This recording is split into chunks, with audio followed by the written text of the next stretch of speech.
welcome to Detroit in Black and White. We're here at Good McShane's. morning, D-Love. Can we talk? I'm gonna be like Joan Rivers. You interrupting my flow. Okay, you want to talk? You want to talk? You never have. Hi, Vanessa Moss. Good Your morning. usual. Say your Good usual morning. shit. Good morning, Adolph Mongo. Okay. Good morning, Allan. Good morning. Good morning, Jim and Teresa. Good morning, D-Love, and all of the rest of you that are watching Detroit in Black and White here on Saturday morning. If you're watching, we want you to like, subscribe, and share. Like, subscribe, and share. Hit that notification button. And you can catch us on all social media platforms. I remember the first time we did a radio show together. That was what, almost 9 years ago, right? Yeah, somebody came to me and said, that young lady you got on the show, she need to take a public speaking class. I say she one of the best defense attorneys in the city, in the state. She know how to argue a case. I said, I don't know why people, when they get in front of a microphone and people freeze up. The next week she came on, she was a little better, and then all of a sudden she started hogging the mic and stuff, and she became her true self. But anyway, let's go to Vanessa for what is your outrage of the week? So we've been reading the last few weeks how the Attorney General here in Michigan has charged people with voting twice in the state of Michigan. And there's been 7 people so far that have been charged with voting twice. I don't understand why you think that is a good idea. There's one woman in St. Clair Shores. She's scheduled to go to trial on that matter. I think it is outrageous. I don't know what you're trying to do here. What your end goal is what? It's cheating. And they were Republicans. It is cheating. Were they Republicans? You know what? It wasn't clear. I'm not going to say whether one way or the other. The bottom line is if you're Republican, Democrat, Independent, that's something you should not be doing. Period. Right. That's ridiculous. I agree. Yeah, no matter what party. I mean, one vote's all you got. It's like you only got one life. We got one shot. But people buying it. Says one right. shot. You got one shot. But people drinking the Kool-Aid over some of these people that they egg folks on to do stuff. Oh, it's fraud. It's like me going into the Upper Peninsula and I take a busload of people from Detroit and say, they cheating. 'Cause I know that city or that county is going, say, Republican, and you know that you weren't going to get 2 or 3 votes out of there anyway. But the narrative is, you stole the election. Like they come down to Detroit and say, a Democratic stronghold. Not that Republicans are not going to get any votes, but that people have been voting twice, and they was. I had the absentee votes in a bag, and they, I heard that even when it was nonpartisan. And remember the Kwame Kilpatrick re-election campaign. I was in a cigar bar. It was all Freeman Hendricks. They were smoking cigars. They were celebrating. I'm the only one there. That was for Kwame. And they said, we took over, we saving the day. I said, wait till 12 o'clock, when they start counting the AVs.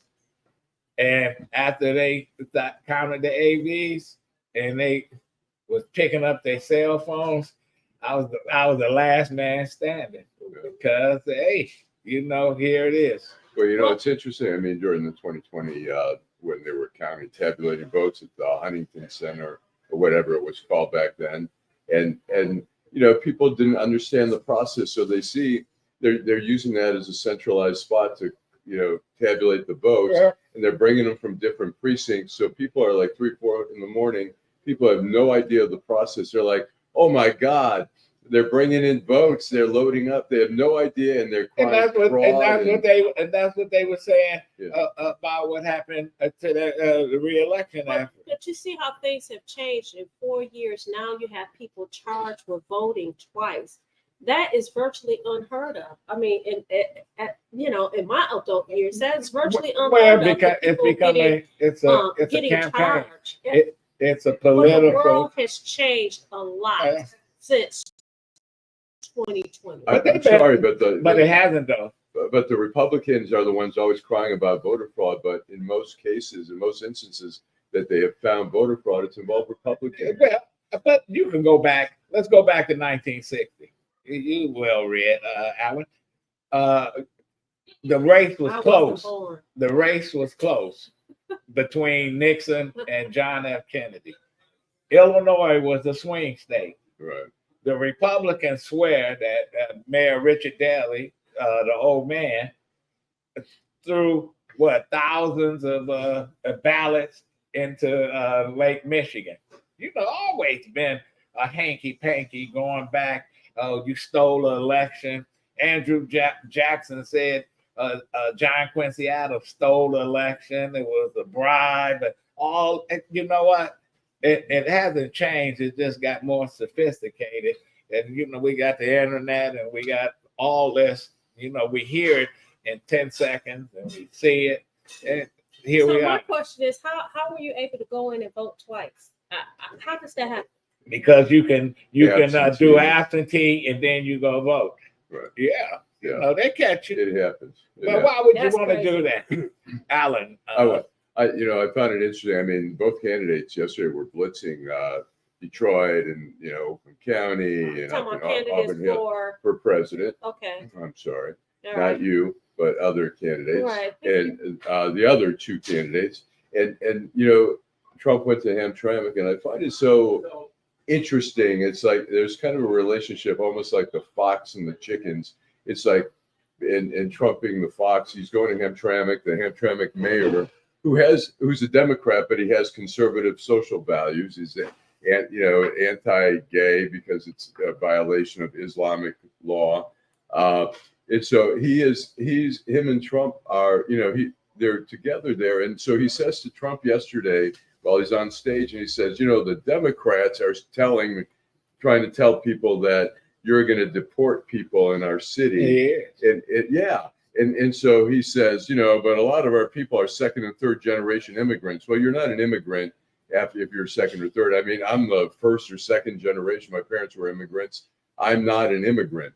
But there are a lot of people. I did stories in Hamtramck, and there's a lot of people who some who don't speak any English at all.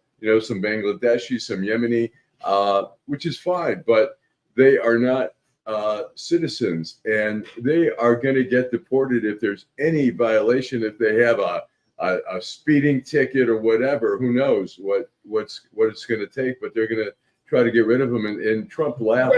Trump says, "Oh, fake news." You know what it's all about, Allan. It's the war in Gaza. That's you got the Arab population pissed off, and they got nowhere to go. But they're mad at Biden. They mad at everybody.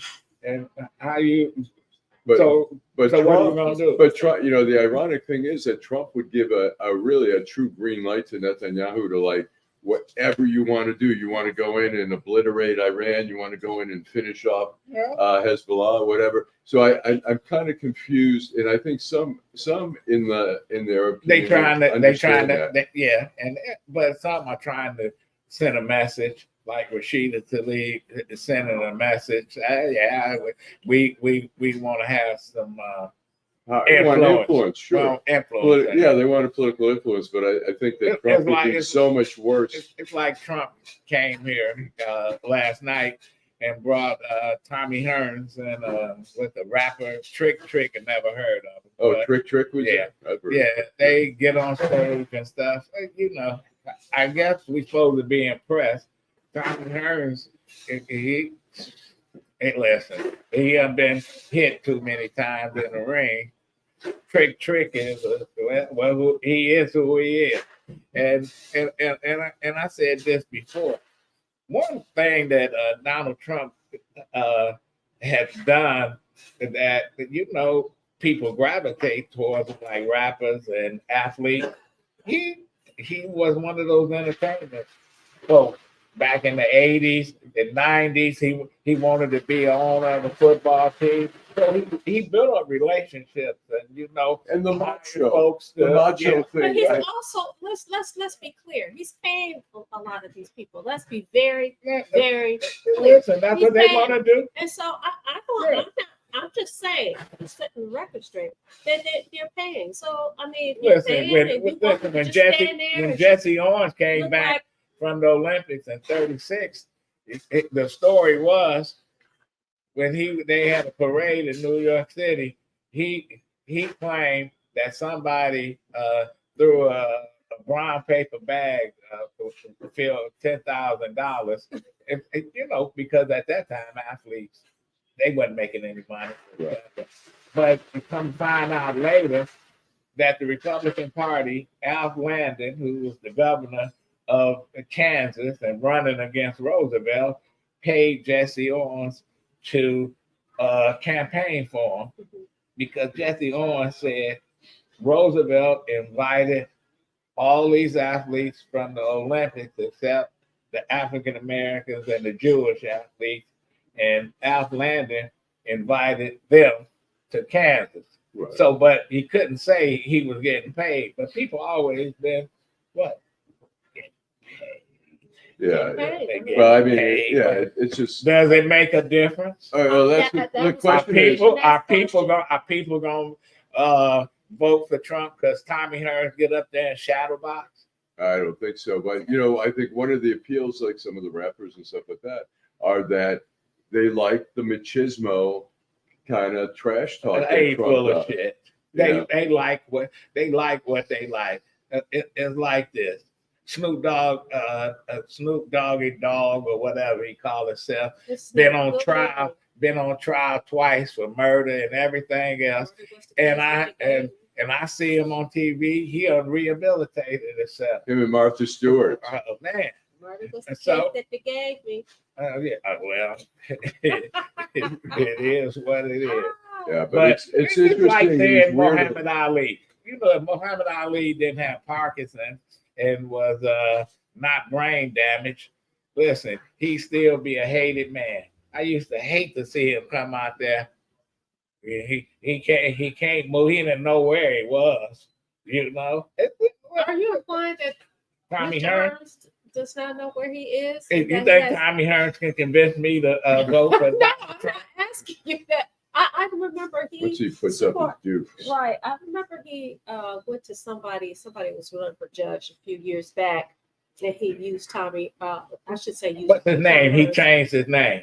I'm not saying that, but He was. I was there. he was- He changed the name. The guy changed his name. He wanted to get elected so bad. He changed his name to Hathaway. What was his name before that? Bowback? I don't you know. was there. Yeah. You would know. Yeah. But I know yeah. that He had Tommy Hearns come up there and he did his spiel. it did make a difference. Is the point that I'm making. I Is think that I can knock Tommy Hearns I'm out. saying that he had him there, and it did not make a difference. Okay, and in that election, he's now a city judge, but in that election, it didn't make any Yeah, difference. well, they paid him. And good for him. We're gonna take a break, come back, and we'll continue the conversation. We got a guest coming, We have right? a guest, Matthew Ackerman, who's running for Court of Appeals. Okay, fine. We'll be back. Michigan, this is Barack Obama. I want to talk with you about the Alyssa Slotkin I know. Alyssa is a true public servant who has dedicated her career to serving the American people, no matter who is in the White House. I saw that leadership and character up close. Alyssa is the kind of leader we need.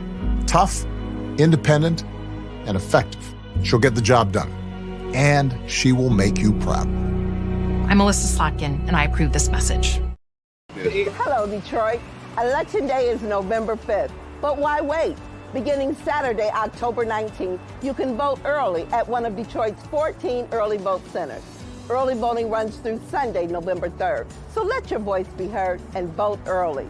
If you're voting by absentee ballot, return your ballot as soon as possible. For more information, visit our website or give us a call. And remember to vote, because it's not only your right, it's the right thing to do. Neighborhood beautification. Campaigns are up. Okay, we're back. We are back, and we have Matthew Ackerman, who is running for Michigan Court of Appeals. Welcome, Matthew. Hi, thank you so much for having me. Uh-oh. Yeah. Okay. I can hear you. Okay, thanks for coming on. So tell us a little bit. First of all, you're running for the Michigan Court of Appeals. Who is your opponent? I try to focus on myself. I don't like talking about her. She's a nice person. I think I have the qualifications, but her name is LaToya Willis. Okay, and let me ask you this. Tell us a little bit about your background and why you decided to run for Court of Appeals. Yeah, so my name is Matthew Ackerman. I'm currently an eminent domain attorney. I represent property owners whose land is taken by the government through eminent domain. Before that, I had a job as a clerk on the United States Court of Appeals, and I clerked on 2 different federal Court of Appeals. That's really why I'm running. I love the law. I loved those difficult legal issues. At the Court of Appeals, you get to see the most difficult, challenging legal issues. You get to research the law. You get to write about the law. It suits exactly what my background, my interests, my skill set. So I'm running because I would love to do the job. Yeah, so. And tell us a little bit about your education. What's your background there? So I'm a little nerdy, which feeds into this role. I had high honors at Harvard for undergrad, where I did economics. Got a master's in economics at the London School of Economics. Thought about doing a PhD. Decided to go to law school instead. I went to Columbia for law school. I graduated at the top of my class on law review, and then I went on to clerk in the Federal Court of Appeals. Okay. So, and which judges were you clerking for? So I clerked on the Fifth Circuit first. So we lived in Houston and the hearings were in New Orleans, and I clerked for a judge named Jerry E. Smith. And then I clerked on the Second Circuit. It's New York, Vermont, Connecticut region for a judge based in Manhattan, Michael Park. Let me ask Matthew. you. Go ahead. Matthew, sounds like you've been in the United States. How did you end up back here in Michigan? Did you say it cut off for a second? Oh, I said it sounds like you've been all over the United States. What made you come back to Michigan? Oh, I've always been a Michigander. I'm born and raised here. I just had great educational opportunities that kind of drew me away for a few years. But my goal, my heart was always here. I've always said that at every stage of my life. When I got summers, after my first year of law school, I interned for Judge Stee on the Eastern District. So I've always wanted to move back here. It was just a matter of when I was able to again. So I'm here for life. I love Michigan. Why Court of Appeals? Yeah, so I'm bookish. I love the legal research and writing. That's my skill set. In my free time, I love writing academic articles. I'm teaching as an adjunct professor at Michigan State. I love what the Court of Appeals does. I know you're, a lot of people that watch the show are probably going to know this, but Court of Appeals is like the court of corrections. It's where you go when you think the trial court erred on a difficult legal issue. And both sides write long briefs. The judges read these dense briefs, research the law, and write opinions. That's the sort of thing I would love doing. I think that appeals to me a lot more than holding, a jury trial. I would love to be the one reviewing the legal issues and whether the jury was presented with the right instructions, things like that. So you out of Oakland County, and that covers just Oakland County or any other counties, that district? Yeah, so the Court of Appeals is actually a statewide office. So if elected, I'll serve the entire state, but it's elected in 4 districts. Mine is actually the most condensed. It's all of Oakland, Macomb, and Genesee counties. Okay. And how would you, if you're selling yourself, we see some ads out there by different judges. Can you describe yourself as conservative, liberal, moderate? How would you describe yourself without stepping over the line in terms of your judicial Yeah. Well, responsibilities. I besides, in addition to my background, I'm the only Court of Appeals candidate with experience at the Court of Appeals. So that's one big selling point for me. But in terms of politically, I'm really appreciative. I wouldn't run as a partisan candidate for anything. I appreciate that, at the Supreme Court, you're nominated by a party. At the Court of Appeals and below, you're nominated by petition signatures. And I honestly think that's the way it should be everywhere. Judges should be nonpartisan. I know people roll their eyes at that, but my goal is to follow what the law is.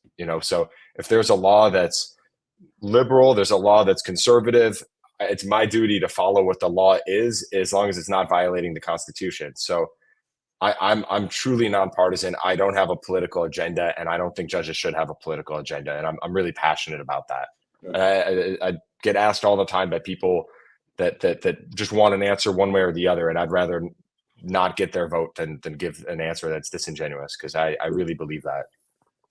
Okay, you guys have any other? Well, it sounds good to be nonpartisan, but unfortunately in Michigan, you see nonpartisan, but you know that this person or this person is a Republican or is a Democrat. How do you get past that? You might be the best judge in the world, and they say, oh, he has a Democratic background or he has a Republican background. We lose out on good people because of party label. I agree. And I think that I'm just the best candidate regardless of politics and taking politics out of the equation. But it's tough, especially with Dobbs. I think it's really on everyone's mind, and I understand that. But I really do just want to follow the law. I'm running because I love the law and I love finding those answers. In terms of judicial philosophy, I believe that I don't know if that's a conservative or liberal, but to say I want to follow the law and try to identify what the legislature passed and follow what they intended to pass, and that does it. I don't think that should be conservative or liberal. I think that's just being honest and sticking to that's what the judiciary should do. So I had one other thought just now, but that's truly what I mean. And we see the Supreme Court, as Adolph has mentioned. I mean, we see the U.S. Supreme Court where we can almost predict what the vote can be on certain things and along really party lines. I'm not that familiar with the Michigan Court of Appeals in terms of the makeup of it. The state Supreme Court, we sort of have an idea like, Democrat, Republican, and votes sort of fall along those lines. But it's the same in a sense that you know who, like who. You have good judges out there, and one party favors, one or two people, and the other party favors another. Yeah. I will say, I think that this is a unique seat because it's an open seat. The vast majority of the Court of Appeals judges were appointed by governors. Right. We're partisan. Right. This is an open seat where we are not nominated by governors. We're not nominated by parties. We're doing petition signatures. And I'm just running on the platform of my education, and I'm really just trying to do a good job. Why should somebody vote for you? When people go vote, they always undervote on the judicial part. How do you ask people to remember? Don't just turn in the front part. You need to finish your ballot. So one thing I do want to note is I'm endorsed by a bipartisan majority of the Michigan Supreme Court. My endorsements are Republican and Democratic. I have liberals and conservatives. There are several races that I'm endorsed by both parties. Carl Marlinga and John James both endorse me. Governor Blanchard and Governor Engler both endorse me. So I'm proud to have bipartisan support. That's something important to me. In terms of a pitch, I think my education, my experience, being the candidate that the only candidate that's actually done any Court of Appeals work, I actually think I bring an extremely unique perspective. When I clerked on two different federal United States Court of Appeals, I got to see different practices. The way that they distributed, worked on opinions, the work, the way that they worked between chambers was completely different. I got to see best practices and things that I could bring to the Michigan Court of Appeals, which may not have that perspective. So I think between all of those and the skill set I've given in the Oakland County Bar Association, I gave over a dozen writing samples. I write legal articles all the time. I published one last month. I think I've given a lot of examples showing that I'm qualified for this role. In terms of voter turnout, I actually think that, so I've been very interested because I've been coached several times to say, make sure you fill out the nonpartisan section of your ballot. I think people are more intelligent than they're given credit for. So 2 years ago, there was a Court of Appeals race, and 70% of people in my district that voted for governor voted for the Court of Appeals. So only 30% didn't. And I don't think those 30% voted straight ticket and forgot about the Court of Appeals. I truly think it was a lot of apathy. People don't know who their Court of Appeals judges are. Most of them don't even know what the Court of Appeals does. So I think a lot of people get to that section and they're busy with their days. They don't know either of the candidates. They don't have time to make an educated assessment, so they're a little apathetic. I would encourage everyone to do their research. I think it's your civic duty, and I think you should fill out the ballot. But I don't think it's the lack of knowledge that this race exists. I think people are smart. I just think that there's a little bit of apathy, and I want to connect. There are 2.6 million people in my district, but no one knows who the Court of Appeals judges are. So I'm trying my best to connect with as many as I can, but I know that's not possible. How are you doing that? How are you trying to connect with people? Yeah, so I'm publishing videos. I've got a website that has my platform, says my views. I'm going on your show. This is a great way to connect with more people. So feel bad because listen, I tell you, Court of Appeals. That's one of the most important races, and I've been involved only on the Wayne County side, campaigning and stuff. So, yeah, good luck on November 5th. Thanks for Thank coming you so on, much. Matthew. Yeah, good luck there. Thanks so much. Appreciate it. All right. Okay. But that's like Conrad Mallett got elected to the state Supreme Court, and Democrats did a hell of a job. They was doing these commercials. They say you haven't finished your ballot until you cast your vote for Conrad Mallett, and they played that over and over again. That's catchy, right? And then Mark Brewer messed up on a state Supreme Court race. Remember Cliff Taylor? Mm-hmm. Where they played the Wizard of Oz, Lions, not Cliff. Remember when Cliff Taylor they played him going to sleep when the woman had what? I'm gonna tell you, man. Those kind of races, you got to spend a lot of money, and if people say they're not partisan, but they are partisan. They're real partisan. Well, the other part of that is this: not only is it partisan, everybody. And to be honest, there's some biases. But as a judge, you have to follow the law. You should be fair. You should have integrity. You should be transparent, and you should treat people with dignity and respect. I'm not saying that does not happen. I will say that in some instances it does not happen. But the reality is, I know that as a candidate, you can't. It's nonpartisan, but the reality is, people know if they deal with you on a regular basis, they know what your leanings are. Markman, Taylor, and Young, they were Republican judges on the Supreme Court, and the Democrats said Markman, Taylor, and Young. Oh my!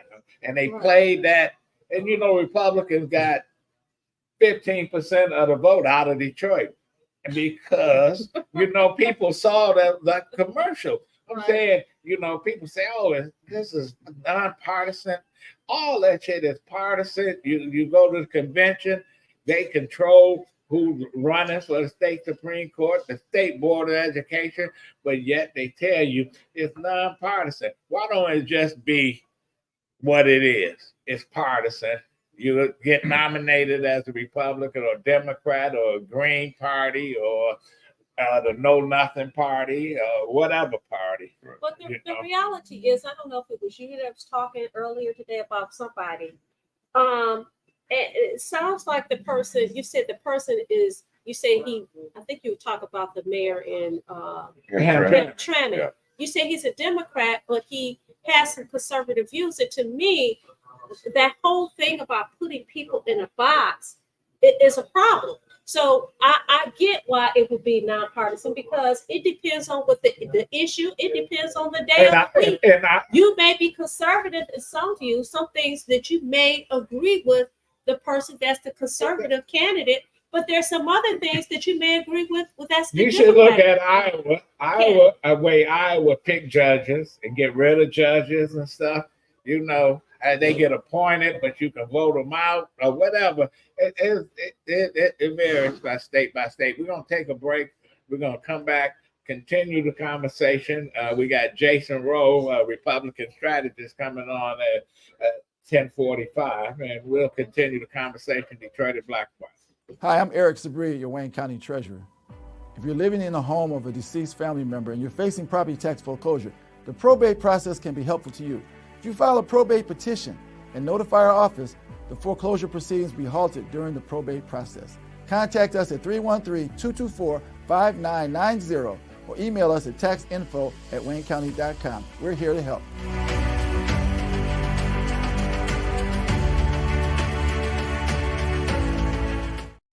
Hello, Detroit. Election Day is November 5th, but why wait? Beginning Saturday, October 19th, you can vote early at one of Detroit's 14 early vote centers. Early voting runs through Sunday, November 3rd, so let your voice be heard and vote early.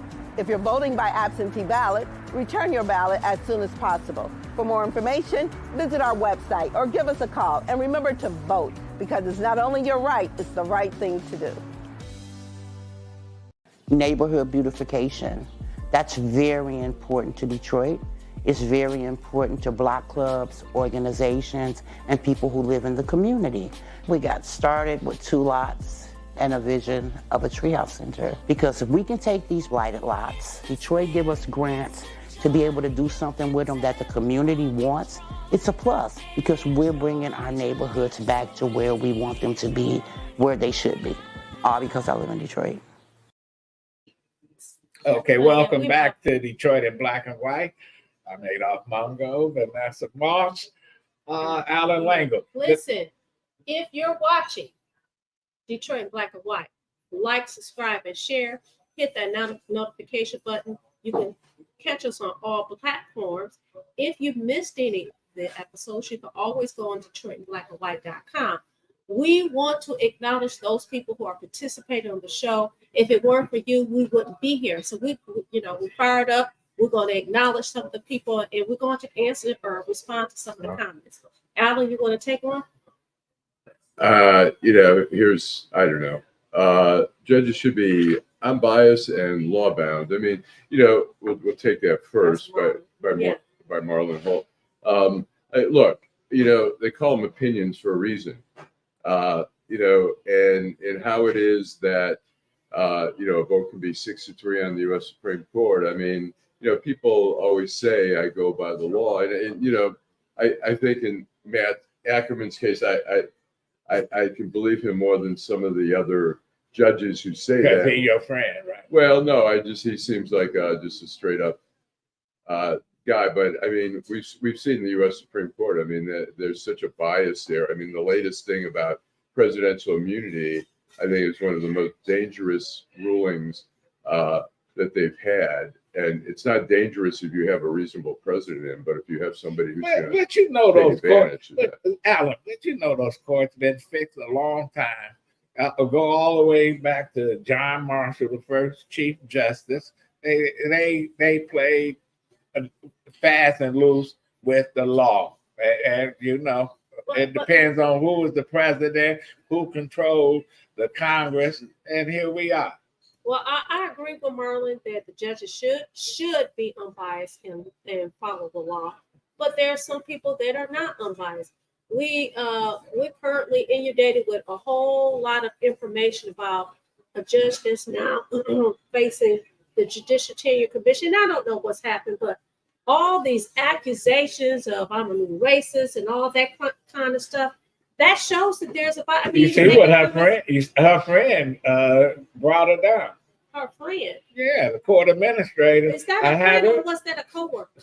Well, whatever it was, they the recorded it. Is that's an example of, there's some biases. Now, in her ruling, can you say that there was an indication of biases? I don't know. I have no idea. Probably. But I agree with Merle. What's the other comment? Yeah, this is a long one. He says, "What is the Harris-Walz Democratic platform? I watch the debate and convention every night. Still don't know. So here is have supported Soviet Russia-style price controls that caused shortages, tolerance of anti-Semitism, support of continued existence of Hamas, supports men competing with girls' sports, affirming men can get pregnant." On and on. A white man can be a black lesbian. I mean, sounds to me like a Trump supporter here. It sounds to me like I appreciate him watching and making. I appreciate it, but I mean, it's not. When you listen to Trump half the time when he's rambling, I mean, could they be talking more about issues sometimes? Yes, but. I mean, the stuff about Hamas. It's not about the issues. This is like a high school class president race. Right. You can go and say, "Well, if you elect me class president, I'm gonna make sure we got longer lunch hours, no detentions, some bullshit like that. You got to vote." But it don't work like that.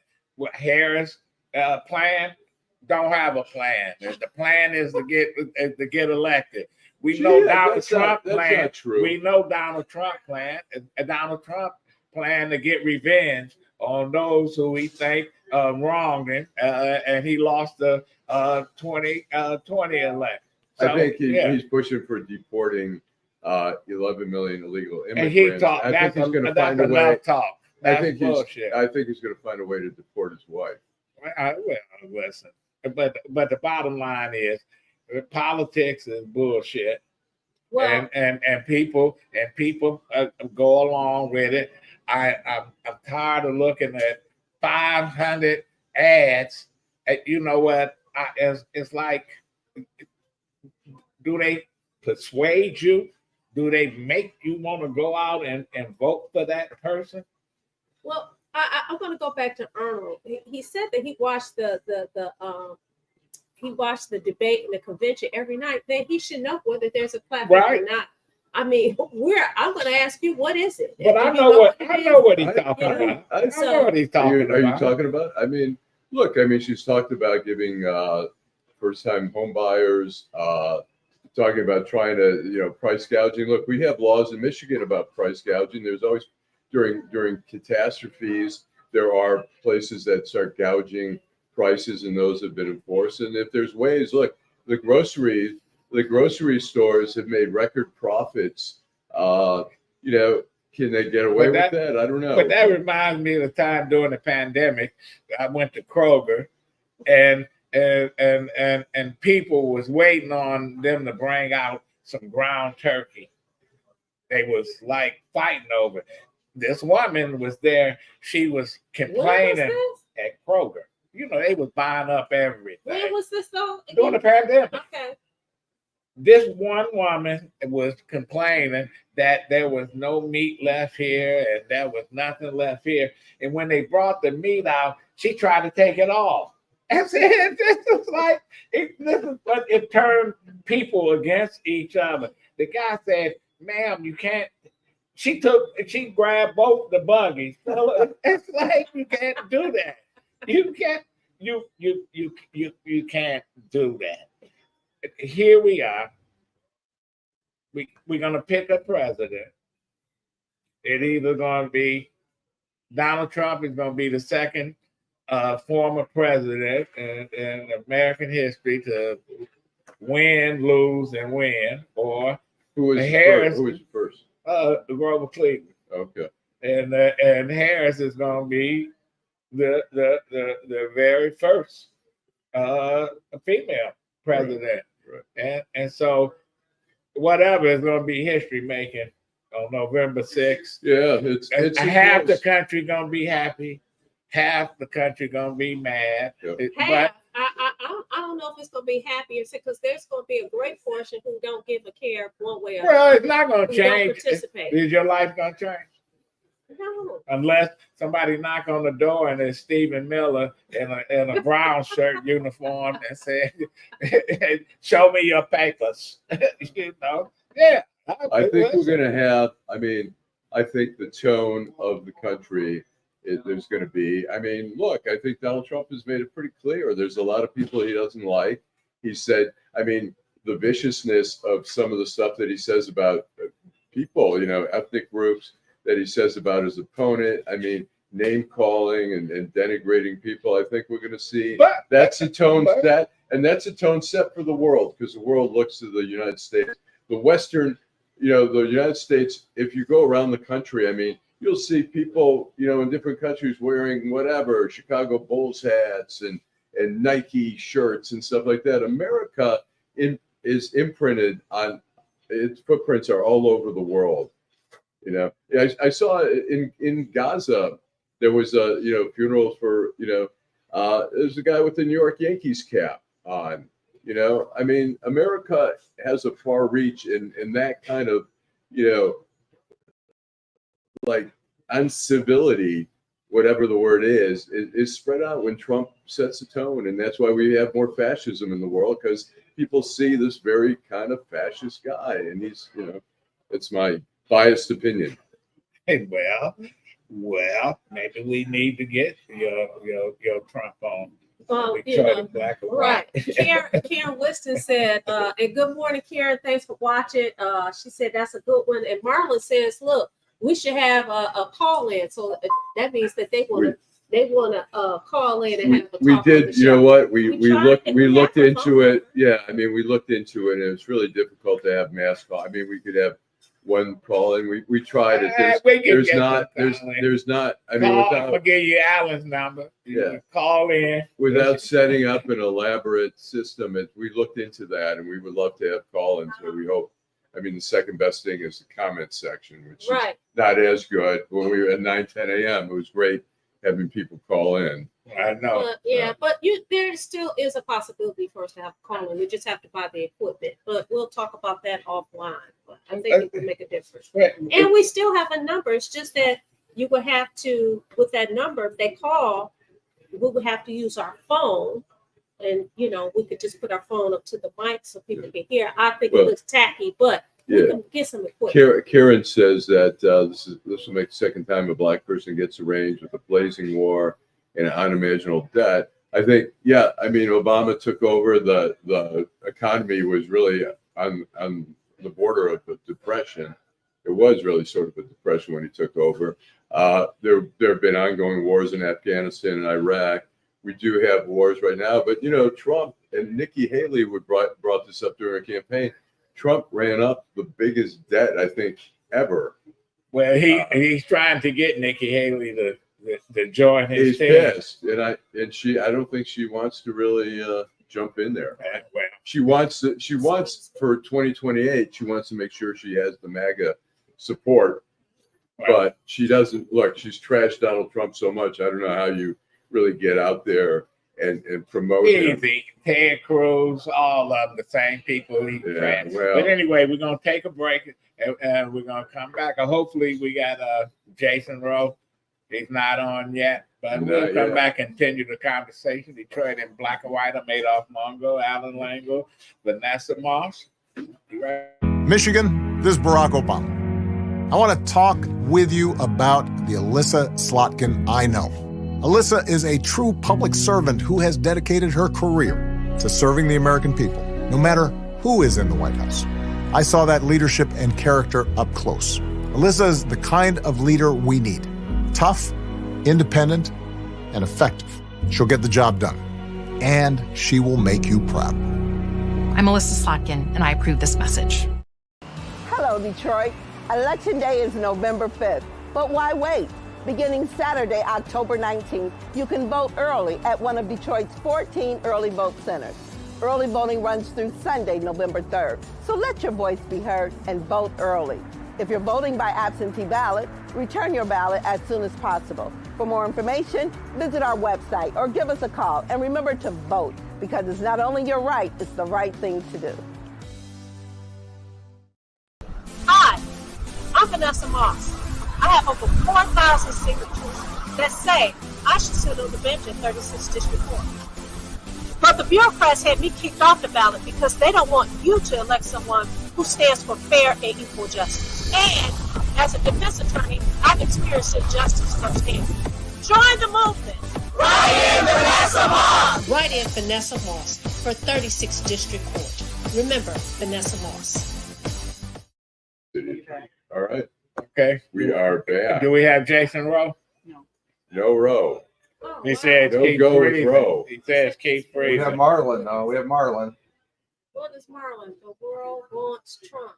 The world wants Trump. I don't know what that means. It says we having an issue. I think he's somewhere. I think he's in Lansing. Okay. All right. Well, So we can hopefully continue on. we will get him on and stuff. Okay. So yeah, but anyways, yeah, I mean it's going to be a close race. I think, I mean, it's like taking a Rubik's Cube. You hear a little bit of information and say, oh no, Trump's going to win. And somebody says, well, this and that, the women's vote. And they say, oh no, Harris is going to win. I think my prediction is if she continues to outwork him. Well, she got 3 million viewers at that Fox interview. They was tuned in. Yeah. I don't know. She went to I think the it was 7 million. Wasn't it 7 million? What's a million here and a million there? That's 4 million. But yeah, I mean, people say, well, she didn't, answer this or that. But I think the idea that she had the guts to go to Fox. I mean, Trump isn't going to go on the Rachel Maddow show or anything like that. But, I mean, Bear is probably one of the more decent journalists at Fox and more credible journalists. But he kept interrupting them. But he was pressured. He felt so much pressure because Trump was dissing Fox for even allowing her on. And he knew he was going to get grief from Trump if he didn't really come at her hard. And he came at her hard, and all she had to do was survive and do okay, which I think she did more than that. Was she perfect? You're biased. Yeah, well, I think that was the general consensus, though, that, look, she went into, as they say, the lion's den, and she held her own, and she pushed back and did okay. So that's all she needed to do was okay. I'll be so Oh, happy we got when November the 5th gets here. You got just Jason? I'll be so happy. Well, And I hope that on November the 6th, that guy that has occupied that space in your head rent-free for years now, I hope that if he gets elected, okay, we got I'd have to get more headspace. we got our guest. We got our guest. Hey, Jason Roe. Hey, Jason. Here's a Trump surrogate, his #1 fan here in the state of Michigan. How you doing? Hey, let's not start this off on the wrong foot, Adolph, with all these lies. Hey, listen, How you guys doing? we have had Jason on before. He's one of those rare Republicans, a unicorn that really, I like him. I can disagree and agree with some of the things that comes out of his Republican mouth. So thank you. I feel the same, Adolph. Listen, the question is, I asked you yesterday about your client Tom Barrett. Right. Was that intentional or was that a mistake with the date? That was a mistake.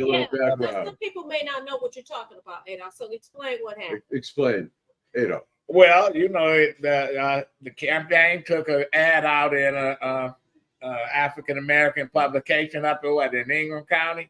Yeah, Ingham County, the Michigan. On behalf of his Tom Barrett. Yeah, who's running for Congress in Melissa Slotkin's seat. Okay. Right. That ain't her seat. That's the people's seat. Well, That's Finish the seat Oh, you yeah. currently occupy. Well, it was an ad that's saying vote on a certain day. It was the wrong date, right? Correct. Yeah. What happened with that? You know what? I'd actually originally designed the ad for the Lansing City Pulse, another weekly paper, submitted it to them, and the publisher had contacted me to let me know the date was wrong. So I had our designer fix the date, and then a day or two later, I ordered up another ad from the designer and told him to just resize the City Pulse ad, which was designed for a half page. The bulletin was a full page. And I was assuming he was working off of the revised ad with the correct date, but he pulled from the previous version. And I just assumed it was a resizing, so I didn't even proof it. I just forwarded it on to the Michigan Bulletin. They didn't look at it either, printed it. And then on Saturday last week, the publisher called me to let me know it had the wrong date. I got him an updated one with the correct date the next day. But that night, the New York Times called and was suggesting that this was some nefarious plot. I mean, first of all, it's a month out from the election. If anybody was going to do anything sketchy like that, I doubt they're going to do it a month out. Second, we've been spending a lot of money going after Black voters in Ingham County, and that would have been counterintuitive for all the effort and resources that we've invested in it. Tom has been meeting with local leaders. He's been going to a number of local events, including the annual MLK luncheon. One of the large Black churches has an annual block party. We had a table there. We spoke at it. Magic Johnson does a car show in Lansing. He participated in that. We've been sending out mailings specifically to Black voters, which incidentally have the correct date in them. So there'd be no reason for us to do that. We've been working very hard to earn more Black votes. How the race look? So our last poll was about 2 weeks ago, and we had a 4-point lead. And that was an improvement against over Curtis Hertel, right? Yeah, against Curtis Hertel Jr. Tom Barrett and Curtis Hertel served in the Senate together, so they know each other well. They don't agree on much, but I think they have a begrudging respect for each other. And it's been a very aggressive campaign on both sides. It is likely to be the most expensive race in the country. Last time when Tom ran against Alyssa Slotkin, they spent about a combined $39 million. We think it's going to maybe exceed $40 million this time around. Jason, well, I read that the AG sent you guys a warning letter. How did that make you feel? And two, how was the reaction to those people who received that paper? How did they react to the campaign and your candidate? We've heard nothing from voters about it. We've only heard from the media about it, and the media seems to be about the only ones that are particularly interested in it. They've, managed to make a typo, a multiple day story. In terms of, I'm sorry, what was your first part of your question? I'm sorry. The AG got in contact. Oh, the AG, yeah. That was pretty well choreographed in my estimation. The New York Times story posted at 6 a.m. on Monday. And I think by 1 o'clock in the afternoon, I had a letter from the Attorney General's office. And what I thought was amusing in the letter is that while we acknowledge that you've already recognized the problem and said you're going to be fixing it, we're watching you. So I think it was a partisan Attorney General's office doing partisan things. It was completely unnecessary. We're not hiding from the mistake. We've been very transparent about it. I thought it was overkill, and I think it was choreographed from a partisan Attorney General's office, not from anybody that actually thought there was something. And are you how would you describe yourself? Campaign manager or consultant or? I'm the campaign strategist. Campaign strategist. Now, let me ask you, I've seen a lot of ads on both sides, very negative. What's the thought behind that in terms of going negative? Both sides are going pretty negative. How is that more impactful, do you think, than taking a more positive? Well, yeah, I think we would all like it if positive ads worked, and they do serve their role. But it would be if someone's not going to tell you what's wrong with Tom Barrett or with Curtis Hertel, then people don't have the full information. I will say this, of the TV ads that you've seen, the Barrett for Congress campaign has not run any negative ads. Ours have all been positive, biographical about Tom. Now, there have been negative ads from the outside groups on the Democratic side, the Democratic Congressional Campaign Committee and the House Majority Fund. And then on the Republican side, the National Republican Congressional Committee and the Congressional Leadership Fund. So most of the spending you're seeing on television is coming from those four groups, and most of those ads are negative ads.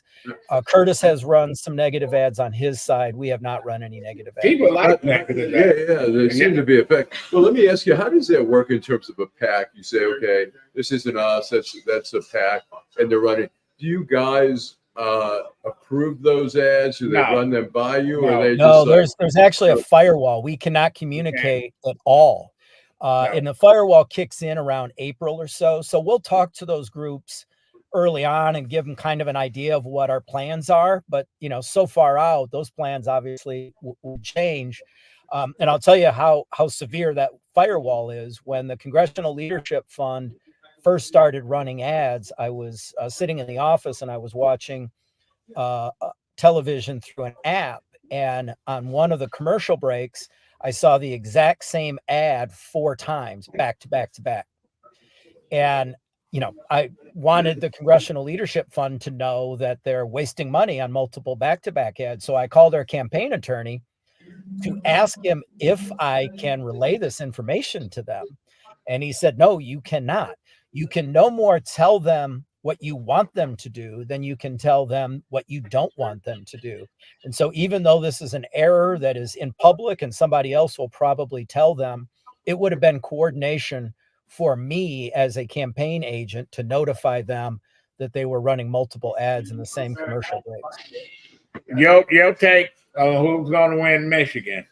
Right now I give a slight lead to Donald Trump for a couple reasons. First, when you look over the last few weeks nationally, Trump has had some incremental improvements.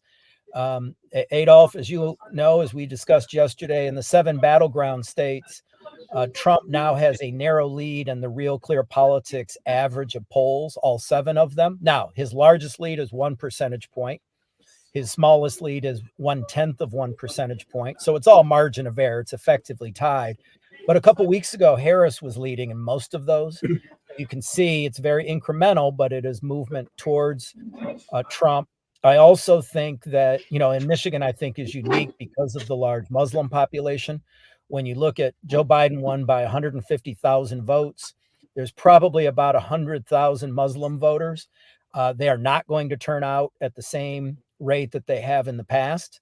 And right now, Jill Stein is taking a plurality of Muslim voters in polling, and Joe Biden is Kamala Harris is in the single digits. So I think with what's happening there, and then I think in the Black community, specifically with Black men, I think there are real growth opportunities for Republicans.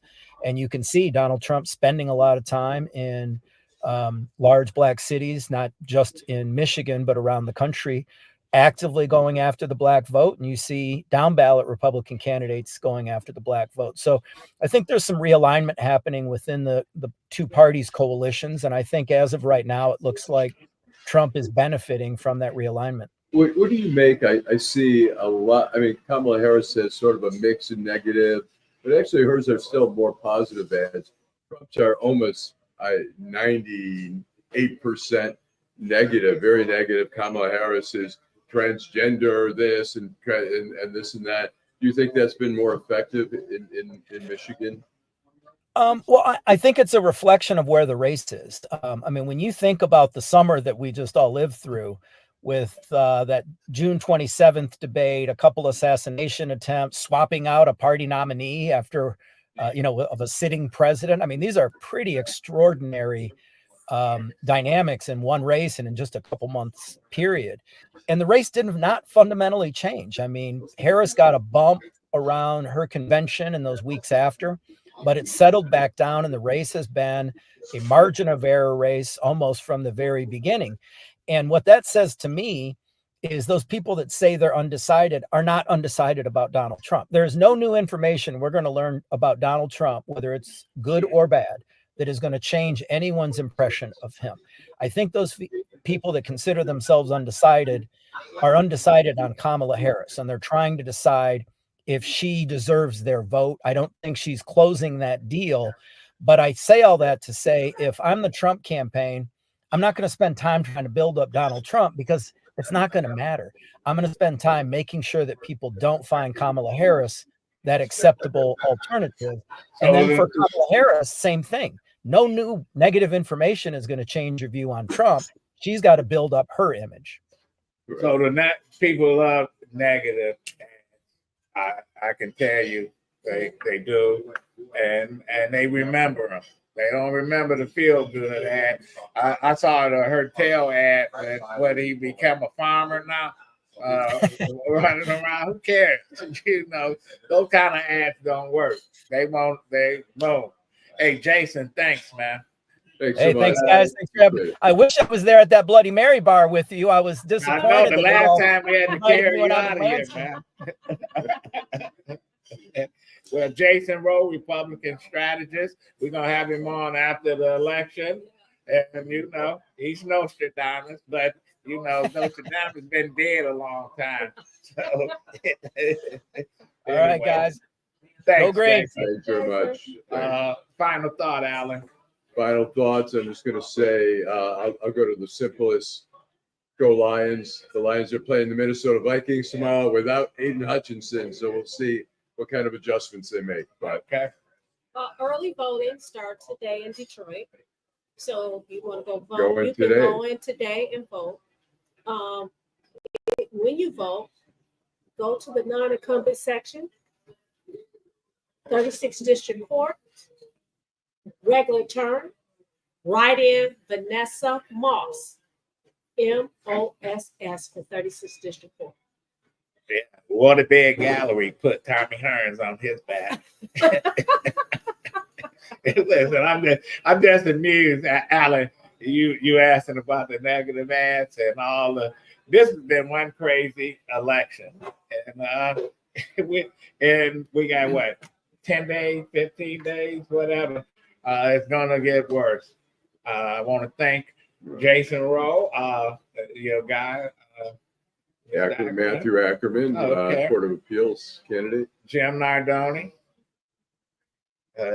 Teresa. Thank you. And all Vanessa, of our Allan. all of our Detroit and Black and White viewers that made comments. And Bob Roberts at McShane's. Is it drums? Drums. Yeah. Marto drums. Billy says Jean, the Vicky Polk Smith, Council of Islamic American Voters Stein.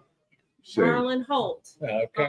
Dwayla Boyce, Karen Winston, Jill Stein, Cornell West, John Anderson, Eugene Debs, all the third parties. But anyway, be back on Wednesday, 8:30. And See you bless you there. up, Kev.